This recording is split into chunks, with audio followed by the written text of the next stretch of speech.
Cuán firme cimiento se ha dado a la fe. A través de la Biblia, un análisis de la Biblia libro por libro que le ayudará a crecer espiritualmente. Estos estudios fueron diseñados por el Dr. J. Vernon McGee. Acompáñenos en este fascinante recorrido a través de la Biblia. La palabra de Dios.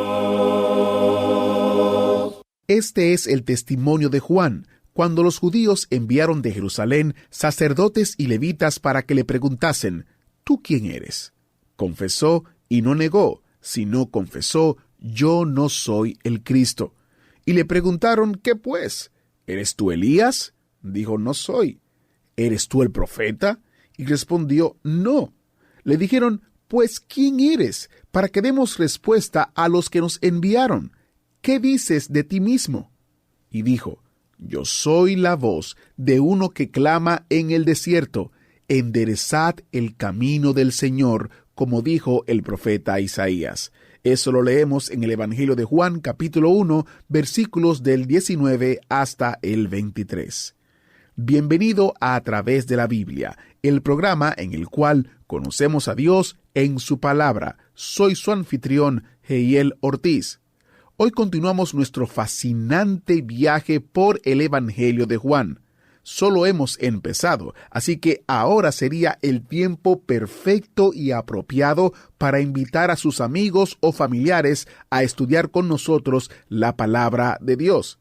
Si usted puede, tome su Biblia, o como dice mi pastor, encienda su Biblia y suba a bordo del autobús bíblico para otra gran aventura en la palabra de Dios.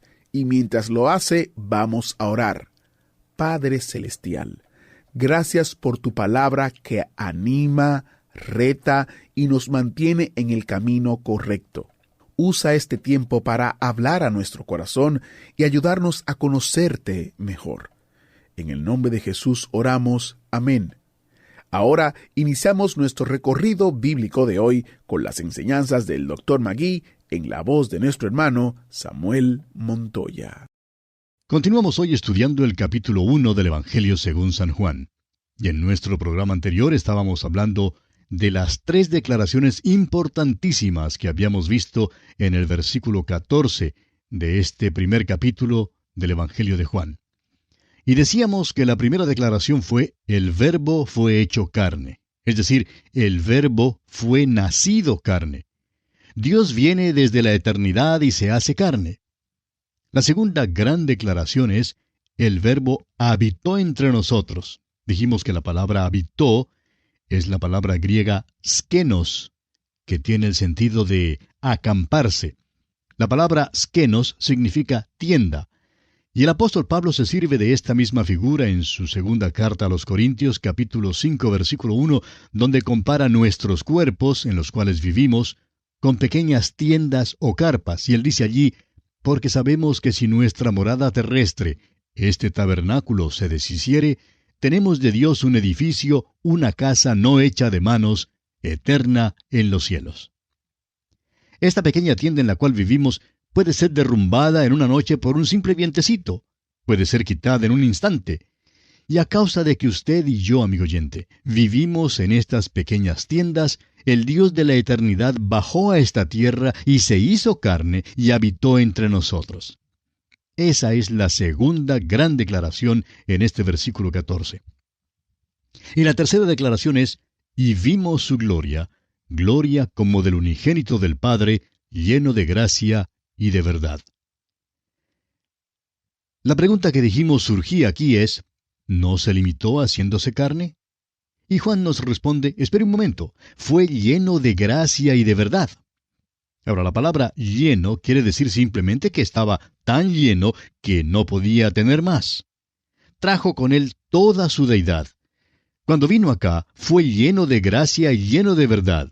Luego en los versículos 15 al 17, vimos que todos hemos tomado gracia de la plenitud de Cristo, porque Él fue lleno de gracia y lleno de verdad. Llegamos ahora a otro versículo que está lleno de declaraciones de grandes verdades. El versículo 18. Escuche usted. A Dios nadie le vio jamás. El unigénito Hijo que está en el seno del Padre, Él le ha dado a conocer. A Dios nadie le vio jamás. Esta verdad se halla en todas las Escrituras y Juan la explicará en su Evangelio. El Señor Jesucristo le dirá a la mujer samaritana junto al pozo, allá en el capítulo 4, versículo 24 de este Evangelio, que Dios es espíritu, y los que le adoran, en espíritu y en verdad es necesario que adoren. A Dios nadie le vio jamás. Podemos preguntarnos entonces en cuanto a las apariciones de Dios en el Antiguo Testamento. Dios nunca se reveló en el Antiguo Testamento a los ojos de los hombres. Entonces, ¿qué o a quién vieron? Examinemos algunos de estos relatos. Por ejemplo, Jacob dijo que había visto a Dios. Lo que él vio fue el ángel de Jehová que luchó con él. Esa era una manifestación, pero no vio a Dios porque Dios es espíritu. A Dios nadie le vio jamás. La siguiente declaración que tenemos en este versículo 18 es, el unigénito Hijo que está en el seno del Padre. Un gran erudito alemán ha traducido estas palabras a fin de que podamos leerlas así. El unigénito Dios. Y eso sí nos gusta, amigo oyente. Está en el seno del Padre y eso nos dice muchísimo. No vino de la cabeza de Dios para revelar la sabiduría de Dios, ni vino de los pies de Dios para ser siervo de los hombres. ¿Ha notado usted que Jesús no era siervo de los hombres, sino siervo de Dios? Él no limpió zapatos, no hizo mandados, y tampoco hizo lo que el hombre le pidió que hiciera. Él dice allá en el capítulo 6 de este Evangelio, versículo 38, porque he descendido del cielo no para hacer mi voluntad, sino la voluntad del que me envió. Fue del seno del Padre que vino, no de la cabeza ni de los pies. Vino del seno para revelar el corazón de Dios. Él es el unigénito Hijo que está en el seno del Padre. Ahora, la tercera declaración que encontramos aquí, en este versículo 18 de este capítulo 1 del Evangelio según San Juan, es, Él le ha dado a conocer. La palabra griega aquí es exegeomai, que viene de las raíces que significan revelar o desvelar. Y eso es exactamente lo que Jesucristo hizo. Reveló a Dios, sacó al descubierto a Dios. ¿Quiere usted saber algo aún más grande que eso? Un viajecito a la luna no es nada comparado con este hecho. Aquí viene de la eternidad pasada, el Dios de este universo, el creador de todo, y se hace carne, revelando a Dios para que los hombres le conozcan. Amigo oyente, la única manera en que usted puede conocer a Dios es mediante el Señor Jesucristo. Él vino para dar a conocer a Dios porque Él mismo es Dios. Quisiéramos ahora pasar un poco de tiempo con usted para desarrollar estos pensamientos. Permítanos tomar las declaraciones que aparecen en los primeros dos versículos, las declaraciones del versículo 14 y las declaraciones del versículo 18, y combinarlas en un estudio. En el principio era el Verbo, y el Verbo fue hecho carne. A Dios nadie le vio jamás. No podemos ver a Dios porque Dios es espíritu. Tuvo que hacerse carne, tuvo que hacerse uno con nosotros, es decir, identificarse con nosotros para que pudiéramos conocerle. No nos fue posible ir a su reinado, a su trono, para conocerle a Él. Él tuvo que venir hasta aquí y encarnar y revelar a Dios a donde nosotros estamos. Ahora, el Verbo era con Dios y habitó entre nosotros. El unigénito Hijo que está en el seno del Padre. Ahora, considere esto con nosotros por un momento, amigo oyente. Los ángeles se postraron delante de Él. Él era con Dios, igual a Dios. El apóstol Pablo escribió lo siguiente en cuanto a Él, el cual, siendo en forma de Dios, no estimó el ser igual a Dios como cosa a que aferrarse. Eso significa que no estudió para llegar a ser Dios, ni tuvo que hacer ningún trabajo o esfuerzo para poder lograrlo.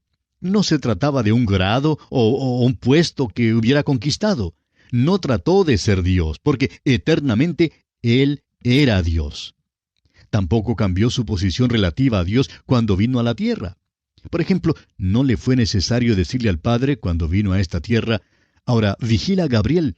Creo que anhela mi posición. Vigílalo mientras que yo no estoy. porque nadie puede tomar su posición, amigo oyente. Él es Dios. Sin embargo, vino a nacer en Belén.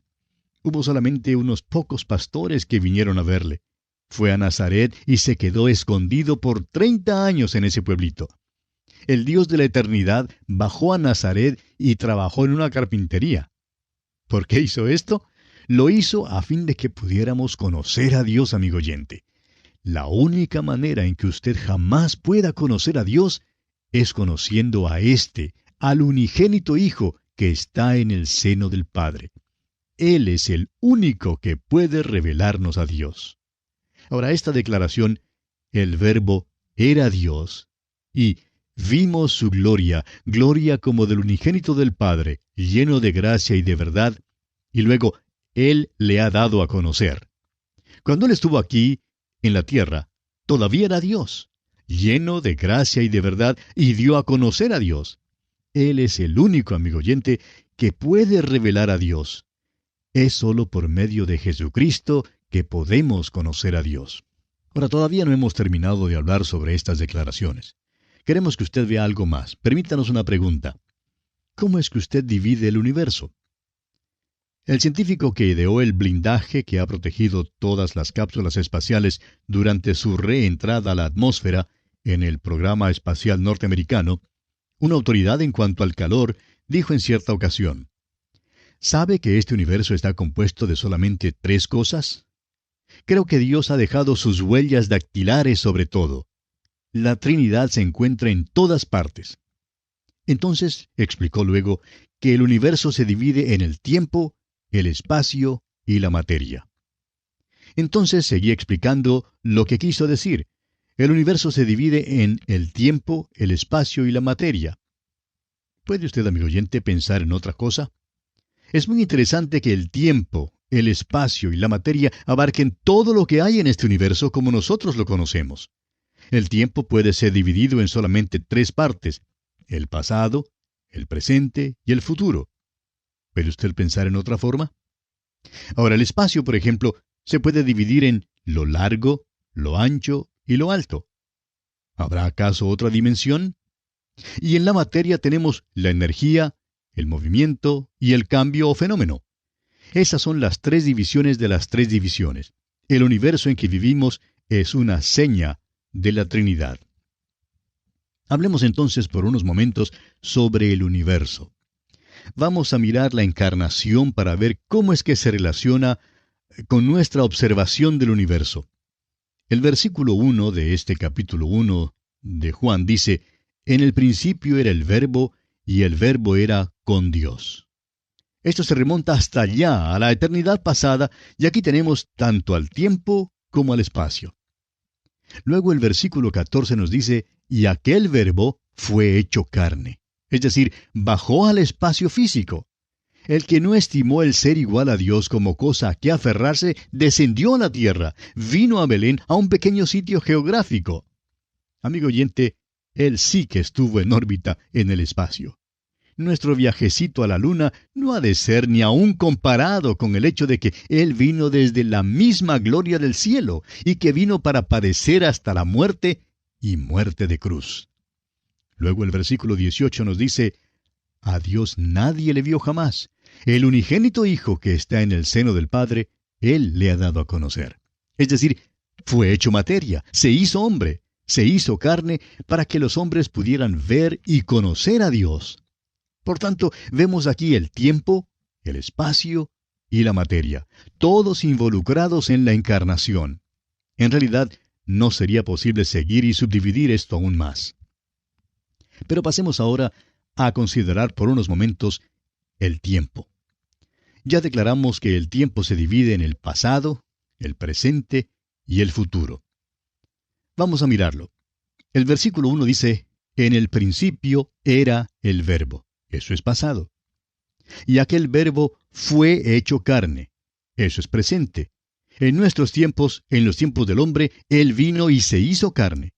Luego el versículo 18 nos declara: a Dios nadie le vio jamás. El unigénito Hijo, Él le ha dado a conocer. Y eso encierra el futuro. El apóstol Pablo dijo al final de su vida: a fin de conocerle y el poder de su resurrección. Jesús le ha dado a conocer para que en el futuro estemos en su presencia y veamos lo maravilloso que será cuando le conozcamos. Consideremos ahora el espacio. En el principio era el Verbo. Eso es lo largo. Se extiende por la eternidad. Lo ancho es, aquel Verbo fue hecho carne y habitó entre nosotros. Y lo alto es que a Dios nadie le vio jamás. Él le ha dado a conocer. Vino desde las alturas para poner a Dios a la vista de nosotros. Y consideremos por último la materia. En el principio era el Verbo, y el Verbo era con Dios. Todas las cosas por Él fueron hechas. Tenemos aquí la energía. Él habló y este universo surgió. Luego encontramos el movimiento porque el Verbo fue hecho carne. Vino desde la gloria del cielo y descendió hasta esta tierra. Y luego el fenómeno más grande en este mundo, amigo oyente, es Jesucristo. Al contemplarle, Él es todas las maravillas del mundo antiguo y todas las maravillas en nuestros tiempos. Todos los descubrimientos de la ciencia no son nada comparados con la maravilla de la encarnación. Dios se hizo carne y vino a esta tierra para darnos a conocer a Dios y para redimir a los hombres. Amigo oyente, no se puede encontrar nada que sea más grande que esto. Y así concluye el prólogo al Evangelio según San Juan. ¡Qué pasaje más importante es este, amigo oyente! Aunque su lenguaje es sencillo, ni a usted ni a mí, amigo oyente, nos será posible sondear sus profundidades en esta vida. Ahora, el resto de este primer capítulo constituye lo que hemos llamado la introducción al Evangelio según San Juan. Leamos el versículo 19 de este capítulo 1 de Juan. Este es el testimonio de Juan, cuando los judíos enviaron de Jerusalén sacerdotes y levitas para que le preguntasen, ¿tú quién eres? Este es el primer incidente en la vida de Juan el Bautista mencionado por el apóstol Juan en su registro evangélico. No nos da ningún dato sobre el principio de este hombre, pero podemos enterarnos de la historia de su nacimiento leyendo el Evangelio según San Lucas. Juan dice aquí que nos dará el testimonio de Juan el Bautista, y luego nos cuenta de ciertos sacerdotes y levitas que salieron para preguntarle quién era. En esta pregunta vemos una tentación sutil, porque le ofreció a Juan una oportunidad para causar una buena impresión. Una de sus respuestas la encontramos en el capítulo 3 de este Evangelio, versículo 30, donde él dijo, «Es necesario que Él crezca, pero que yo mengüe». ¿Qué declaración es esta? Es una declaración que todo creyente debe hacer, pero aún más importante es que cada creyente debe vivirla. Es necesario que Él crezca, pero que yo mengüe.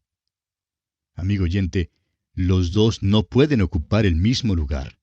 O Cristo es lo principal en su vida, ocupando el primer lugar, o usted, el yo egoísta, tendrá el primer lugar. Es necesario que Él crezca, pero que yo mengüe, o bien será viceversa. Ahora en nuestro texto encontramos la respuesta que Juan el Bautista le dio a sus interlocutores. Dice aquí en el versículo 20, confesó y no negó, sino confesó, yo no soy el Cristo. ¿Se fija usted? Ellos diestramente insinuaron que él podría ser el Mesías y que ellos tendrían una esperanza mesiánica. Pero Juan aclaró que él no era el Cristo, no era el Mesías. Estaban buscando al Mesías, pero le preguntaron al hombre que no lo era. Por tanto, si él no era el Cristo, entonces, ¿quién era él? Bueno, leamos el versículo 21. Y le preguntaron, ¿qué pues? ¿Eres tú Elías? Dijo, no soy. ¿Eres tú el profeta? Y respondió, no. Como usted ve, Juan es breve y positivo. Sus respuestas son breves y se tornan aún más breves mientras ellos continúan con sus preguntas. Si él no es el Cristo, creen entonces que, bueno, debe ser Elías. Y si no es Elías, creen que tiene que ser aquel profeta. Se refieren a un profeta como Moisés, que había sido prometido en Deuteronomio capítulo 18, versículo 15. Y Juan responde enfáticamente, no. Él tampoco es el profeta predicho allá en el libro de Deuteronomio.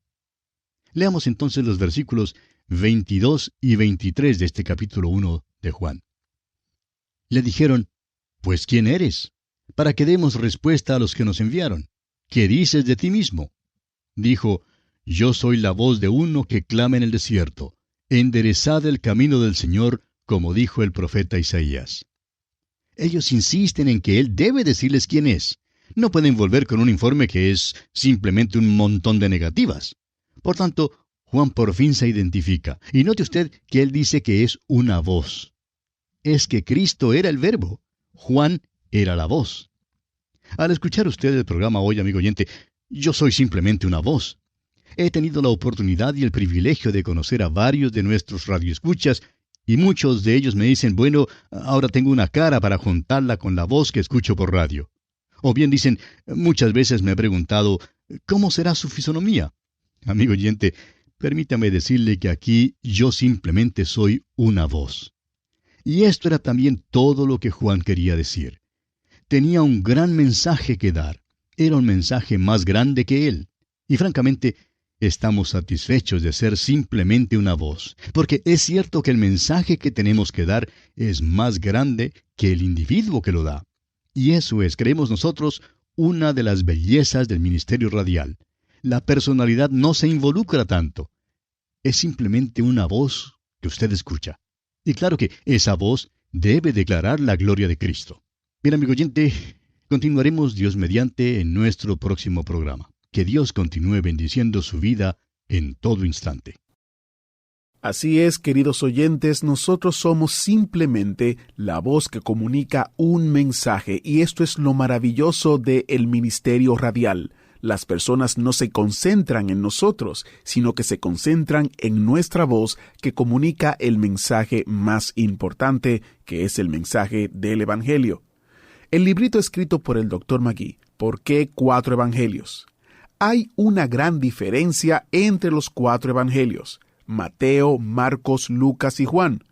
Cada uno fue escrito con un propósito particular para satisfacer las necesidades de una audiencia específica. Este librito explora las diferencias y las similitudes entre los evangelios. Está disponible como descarga gratuita en atravesdelabiblia.org/libritos.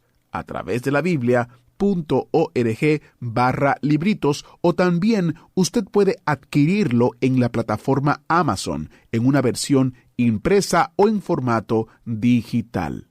Soy Heiel Ortiz, invitándole a unirse a nosotros mañana mientras continuamos nuestro viaje a través de la Biblia.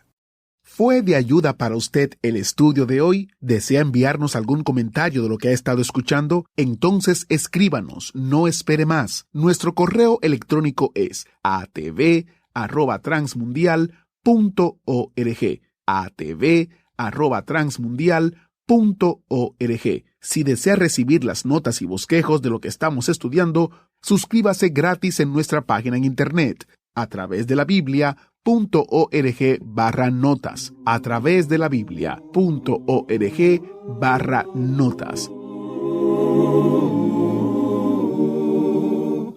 También puede escribirnos a través de la Biblia, apartado 2805, Miami, Florida, 33265, Estados Unidos. A través de la Biblia, apartado 2805, Miami, Florida, 33265, Estados Unidos. Esta fue una producción Transmundial. Todo lo pagó Cristo, quien por mí libremente derramó su sangre carmesí.